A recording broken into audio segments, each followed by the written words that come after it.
So you could make any day at work 100 times better if you knew that this was waiting for you outside in the parking lot. So what's up, guys? I'm Isaac here at Tobacco Road Harley-Davidson, and I have your pre-owned motorcycle of the week. This 2020, possibly one of my favorite bikes, the 2020 Harley-Davidson Roadster.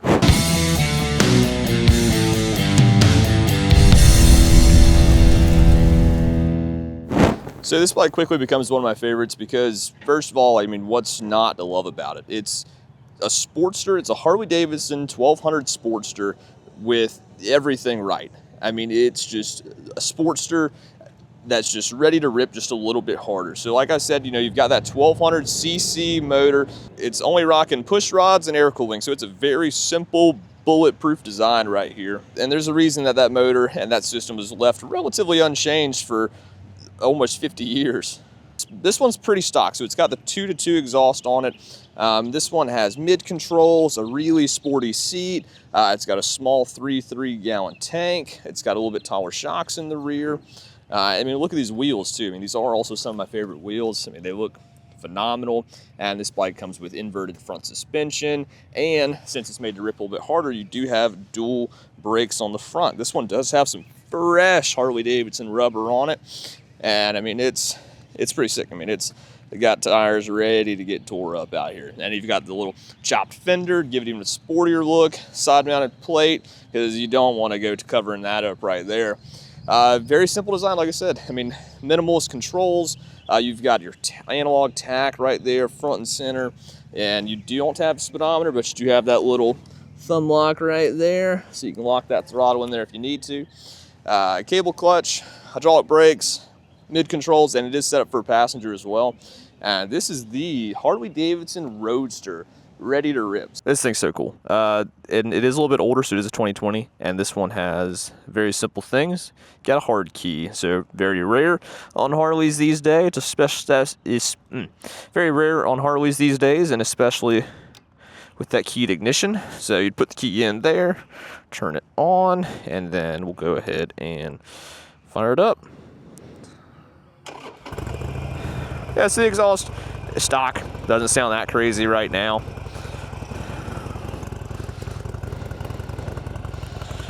Another thing that's great about the Sportsters is the maintenance. They're so simple. Nothing crazy. I mean, you've got your oil tank up here underneath the seat. Even the battery's relatively easy to get to. It's just on the other side. And then the belt. That's also one of my other favorite things about it, is it's not hidden behind the primary. It's right here, easy to access. So I mean, if you had a belt snap, or after you put a bunch of miles on the bike and it had to be replaced, or if you could go to a chain drive, those are even relatively easy kits on the Sportsters these days. So not something you have to do a lot, but like the one time you'd probably have to do it, if ever, it'd be easy. So got your aftermarket primary cover, that old derby cover there too. Yeah, this is a Harley-Davidson Sportster ready to rock and roll. So, and it is a tall Sportster at that. Yeah, these things absolutely rip.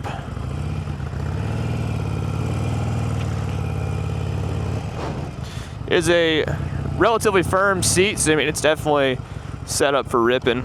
Would you want to be in it for 5 business days? Honestly, yeah. As fun as these bikes are, and as good as they look with that seat, it's worth it. But who wants a Harley-Davidson Sportster? Well, a lot of people. A lot of people do, because the Sportster, to me, I think is one of the best beginner bikes. I just think they're phenomenal on everything. And they're just, honestly, might just be one of the best all-around bikes. If there was one, I don't know, I really like my mate Softail. But they're just such good bikes. But the better question is, who wants a Roadster? Well, I'll tell you, anyone that's ridden them wants a Roadster. The ideal rider is somebody that is going to ride a little bit more aggressive, a little bit sportier, or just really likes this riding position.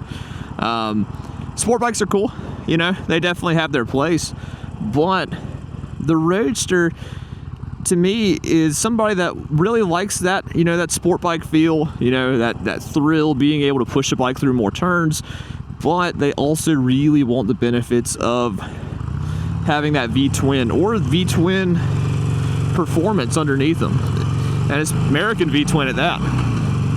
So Yeah, this bike's not going to be able to be pushed as hard as some of the other ones, but this thing will take a beating. That's for sure. Oh man, it's just such a good riding position. You're right on top of the bike. So many other bikes, you sit more inside of them, but as high up as this seat is and the way you're sitting on top of the bars.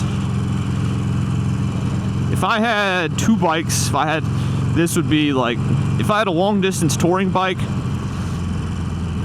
see, that's the problem with the Road Glide, like a new Road Glide. That's the problem with the new Road Glide, is they're just so good to ride.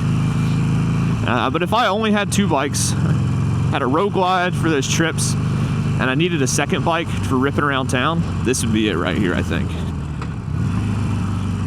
Because they're just so much fun.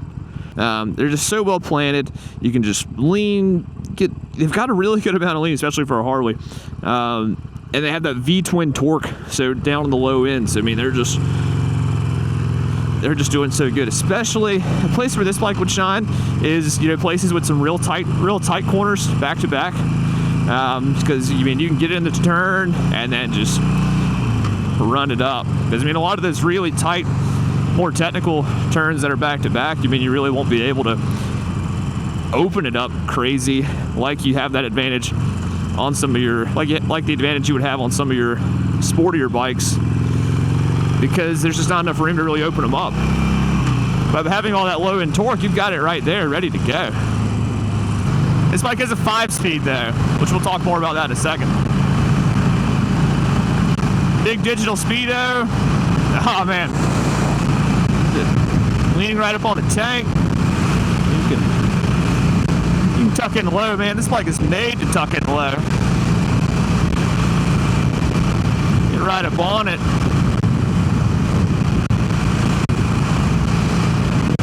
Got 3,500 RPMs, 5th gear.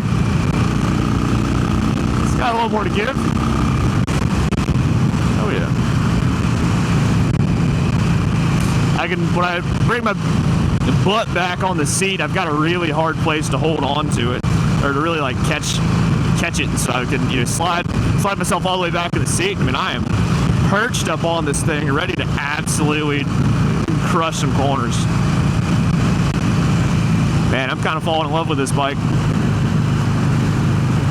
Let's just take this one kind of aggressively. I say aggressively. So like I was saying, this is only a 5-speed there. So if you're really looking for a highway crusher, this thing will do it. Yeah, it'll handle it fine, but it's just know that, when you're running the highway speeds, it's just gonna be a little more wound up. So there is a 6-speed kit, but it's not the most affordable for folks. Chances are, if you're riding a Sportster, then dropping kind of big money like that on a transmission kit probably isn't in the books. But if you just want it, it's a nice little benefit. I don't think I've ever ridden one that had that on it, but they're cool. So you see, I have my analog tach, I have my speedometer right there, I have my miles on the bike, I have my trip A, my trip B, I have my clock, I have my digital RPM in case I really have to know my RPM, and there is no fuel gauge on this bike. So that is probably the biggest downside to this bike. So you don't have a 6th gear, which is okay, and you don't have a fuel gauge. You do have a fuel light though, which is nice, so it'll give you a little heads up. But for this one, you'll have to go old school. So if you're trying to keep a better track of how many miles you've been, then you'll have to go ahead and reset your trip A or something like that at each gas stop, so then have a rough estimate. And then when you see your gas light come on, go ahead and take it easy, and then whatever mileage you think you can get with your gas light on, go ahead and run that. Another awesome perk about the Roadster is that it is slow. And by that, I don't mean it's definitely quick, especially, especially if you're not afraid to really, run this throttle out. What we got there? Some old, if you're willing to open this thing up, it's definitely not slow. But on the other hand, it's not really that crazy fast either. So is this the bike that you want to go running? I almost missed the turn with all these woods cleared. Holy cow. I almost didn't recognize it. Is it the bike that you want to go running, 200 miles an hour down I-40? Well, A, you shouldn't. And that's kind of the thing, is that you can definitely get yourself in trouble with this bike, but it's a lot harder to, right? So, it's quick on the acceleration and off the line, and it's great pushing through some corners, but it's not so much that it's not so fast that, when I'm everywhere I'm sitting at, I'm like, all right, I gotta open this thing up, It's like, hey, I can cruise at almost any good speed that I want, but this place is really gonna shine in these tighter turns right up here. It's pretty easy to bring around too. Beautiful little lake day. The seat's like just slick and firm enough, but also holds you enough that you can really move around in it some if you need to. Oh.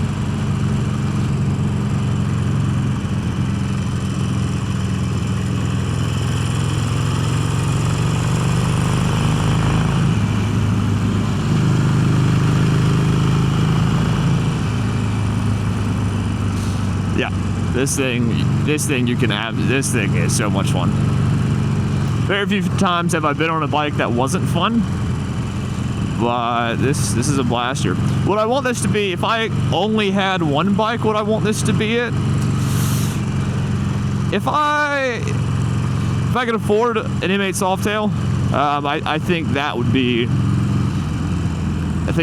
Let's see what our braking's like. Not too bad. I didn't want to, do a crazy brake test right here at a stoplight, but I mean it's phenomenal brake pressure. I think the M8 Softail still has that place in my heart because they're such good mid-range bikes that if I could only have one bike, I think it'd be one of those, because of that 6th gear and them being a big twin. That way they can just they give you a little bit more torque and handle things a little bit better. If I had to go pick a stock bike off the floor right now to go rip in the mountains or something like that, this would probably be it. You're pretty limited on your luggage options, and luggage, it doesn't look that great on these bikes. Obviously, it's better to have what you need than look cool. And the Sportsters have been around for so long that there's a kit somewhere to do about whatever you want to with them. You want new cams, you want a 1275 kit, or you want rear sets on your bike, or you want other suspension, or you want a different tank, or there is so many options for parts on these bikes. And the Sportster might be one of the most customizable bikes. Well, it might have been. There's so much available for Softails and Dynos and now baggers too. I mean, there's so much available for all those bikes. That's which Harley and which bike has the most customization is a tough thing to answer. But this bike is definitely up there. A few years ago, I would have 100% said that Sportster all day. But now, so many folks have taken to the Softails and all the other bikes that they're pretty good. And they have fuel gauges.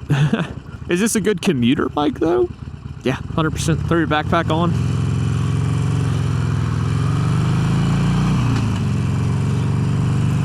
Throw your backpack on. And go tear up the streets, go run it to class, run it to work. Or on a random Sunday morning. You let it eat.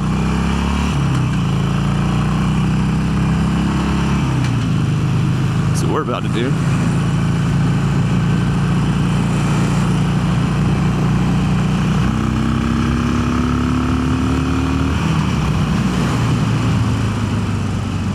Torque. Oh, buddy.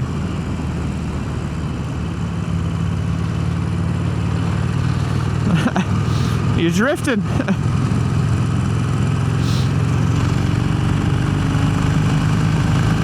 once you get over about 3,000 RPMs, that's when it really starts to take off.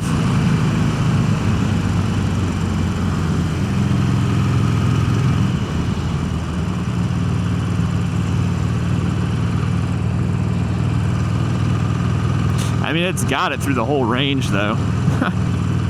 Go put around through traffic. Yeah, if I had to go pick any bike as my commuter bike, or the bike I was going to go rip around on the weekends with, this one would be up there. This one would be tough to compete with. And Sportsters are pretty affordable, too. That's one of the beautiful parts about them. And they're so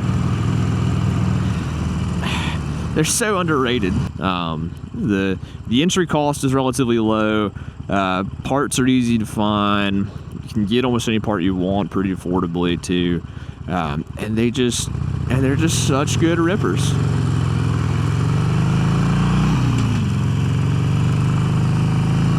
And they're forgiving. So you've got, it's a lot of shoes up there.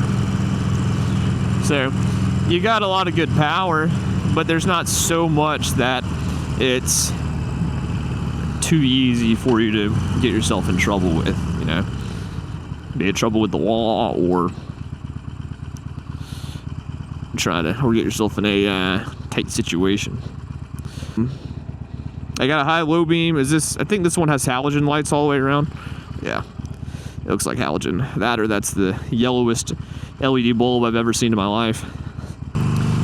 Biggest thing to be cautious about on the Sportster is A, having too much fun, but B, second most thing is going to be looking at this. So remember, you have an analog tack. That's not your speed. I'm not going 30 miles an hour. I'm going 45.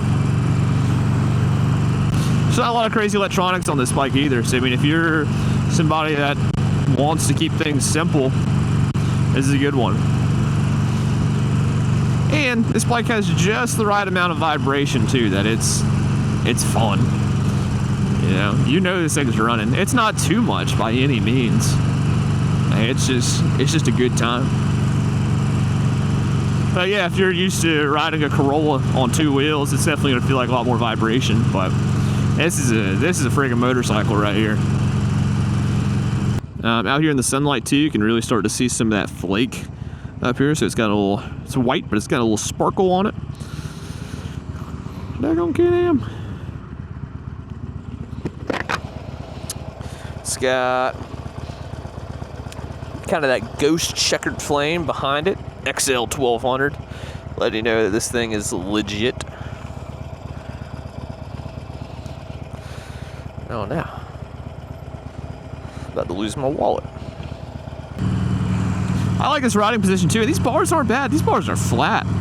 You could even do like clip-on style bars on this. By clip-on, I mean that's a type of bar where it doesn't have a central riser like this. Instead, it's got a kind of like a third of a bar here, and then it clips on to the top of the forks. So it puts you in an even lower, more aggressive riding position. These are really nice. I don't know if I'd want to cruise all day in these. However, I can sit up and relax a little bit when I want to. I can still keep my hand on the throttle and keep great control of the motorcycle, but I'm finding myself really able to relax a little bit, tighten my core, lean up some, you know. And then when I want to get back on it, I can go back and lean on down here. It's nice to ride around right in that like 2,500 to 3,000 RPM range, because then I'm kind of at that perfect place in the power band, it feels like, where I'm able to, have plenty of power to, if I need to get on it, I can go ahead and get around somebody if I need to. But if I need to roll off, I also have that. So it's nice. And the suspension feels good too. And my feet are directly underneath me, so it's not quite. It is kind of a very similar stance to with these mid controls. They're a lot more underneath me than the mid controls on the Softails. So I'm able to really get my feet directly under and stand up a little bit, take some bumps. So it's pretty nice.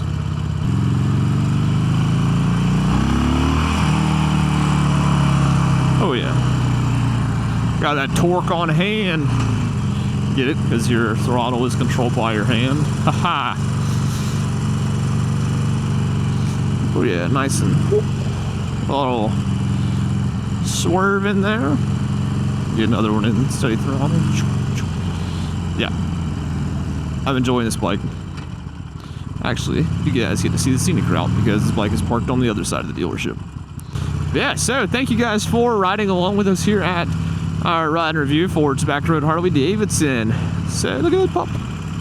So if you want to know more about this pretty sweet bike, that is the 2020 Harley-Davidson Roadster, then be sure to come and see us here at Tobacco Road Harley-Davidson sometime soon.